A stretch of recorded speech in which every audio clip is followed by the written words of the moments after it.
এখানে আমার জয়েন করতে হয় 4 বছর আগে অনেক আমি অভাবের মধ্যে ছিলাম। আমার স্বামীর একা কামাই দিয়ে বাচ্চা কাচ্চা মানুষ করা অনেক কঠিন হয়ে গেছিলো।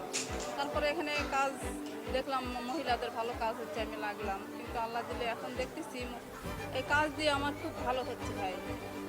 যেটা হচ্ছে সংসারে একটু আগে তো ডাল ভাত খাচ্ছিলাম, এখন আল্লাহ দিলে একটু মাছ ভাত খেতে পাই। এই কামাইটা আমার হচ্ছে এখান থেকে, বর্তমানে যেটা হচ্ছে খুব ভালো হচ্ছে।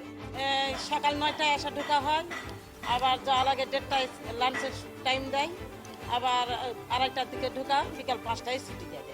আমাদের এখানে যে মা ভাই বোন ছেলে মেয়েদের যাদের বয়সের যেটা আছে সবাই কাজ করতেছে, সবার জন্য এটা উপকার। সারাদিন মোটামুটি প্লেন বালা মুখ ঝালাই করি, তারপরে সংসারের মানে যত খরচ, বাচ্চাদের লেখাপড়া, খাওয়া হয়তো বাজার সদা, এগুলো সব কিছুই আমি করি। আর এই সকাল 9টায় আসি, 4:30টার সময় চলে যাই। প্রতিদিন এই কাজটা করি আমরা 200-250 টাকা পাই। এই টাকা নিয়ে আমরা অনেকটা আনন্দের সহিত কাজটা করি এই টাকার ইয়ে। আমি আমার পলিটেকনিক্যালে পড়ি, সিভিল 6 সেমিস্টার। এখানে আমার সকালে কাজ করতে হয়, আপনি 2 ঘন্টা পাত কাটতে হয়। কত পিস বালা হবে, এখানে পিস ভালো হয় না, জোড়াভাবে হয়।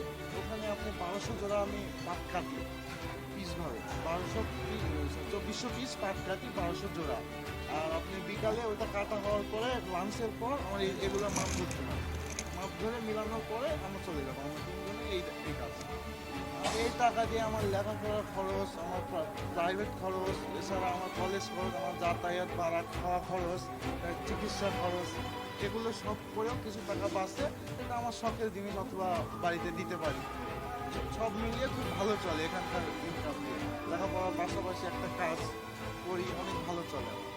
আমি 2011-12 সালে দুবাই ছিলাম। ওখানে সারা বিশ্বে অর্থনৈতিক মন্দা হয়েছিল।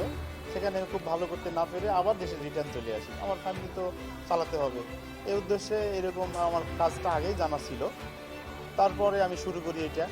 এই 2012 সালে শুরু করতে করতে আজ প্রায় 10 বছর হয়ে গেল। শুরুটা বাসার বেলকুনিতে আমি একা করছিলাম, বাসার বেলকুনিতে আমি একাই করতাম, আমার ফ্যামিলি একটু হেল্প করতো। তারপরে আস্তে আস্তে পর্যায়ক্রমে যখন চাহিদা বাড়তে থাকলো, তখন আমি নিকটতম লোকজনকে ডেকে নিয়ে এসে আস্তে আস্তে আস্তে আস্তে এইভাবে এখন, তখন শুধু ছেলে ছিল, এখন এর মধ্যে অনেক নারী ইনভলভ হয়ে গেছে।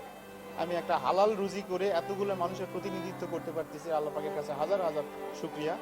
আল্লাহ আমাকে আরও করার তৌফিক দান করুক, আরও মানুষকে যেন আমি দেশের অসহায় করুন নারীদের যেন কাজ দিতে পারি, এটা আমার আগামী আশা আল্লাহর কাছে। আমাদের ঢাকাতে আসলে সারা দেশে এর চাহিদা আছে, তো আমরা আসলে ডিলারের মাধ্যমে সেল করি। বগুড়াতে বড় একটা বাজার, ঢাকা সাভার ভাকুরটাতে বড় একটা বাজার, চকবাজার অনেক বড় একটা বাজার, এই বেশ কয়েকটা বাজার, যশোরে একটা বাজার আছে ভালো। এই সমস্ত জায়গা দিয়ে দেশের সমস্ত জায়গায় ছড়ায় ছিটে চলে যায়।